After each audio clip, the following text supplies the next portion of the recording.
Today, the Canadian Civil Liberties Association launched a lawsuit against the Ford government's decision to repeal the new sex ed curriculum, asking for a quick decision with the kids going back to school soon. This directive is a discriminatory misuse of government power, a ham-fisted dog whistle of bigotry, of homophobia, dressed up as a consultation fix. So we are calling it out and taking it to court. The lawsuit filed on behalf of Becky McFarlane, who was the mother of a 10-year-old daughter who will be attending a TDSB school in grade 6 this September. They and the CCLA believe the government has just ripped out all of the material in the sex ed program other than the heterosexual sex ed content. In her school and in her classroom, hers is the only family that identifies as queer.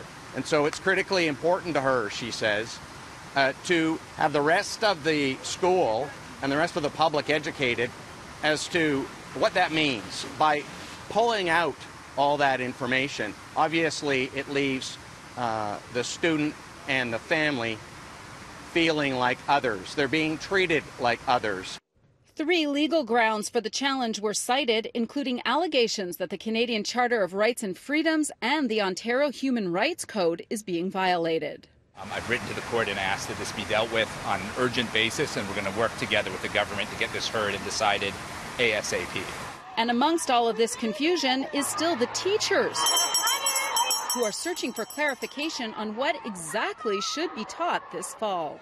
I think pretty much everyone is still confused, actually. I think that it was very disappointing that the information that was provided by the province yesterday did not actually provide any more clarity to what would actually be taught and what the expectation is. People don't understand the difference between the 2010 and the 2015. At least at the TDSB, we have staff going through both, preparing information for teachers to give them some guidance. Please come forward. The Minister of Education wasn't available for an interview today, but a ministry spokesperson sent us a statement, which reads, in part, we fully expect teachers to use the revised curriculum released yesterday. Our government will continue to move forward with our promise to engage parents and educators in province-wide consultations. Both the TDSB and the CCLA are hoping for resolutions before the start of the school year. Outside the courthouse, Audra Brown, City News.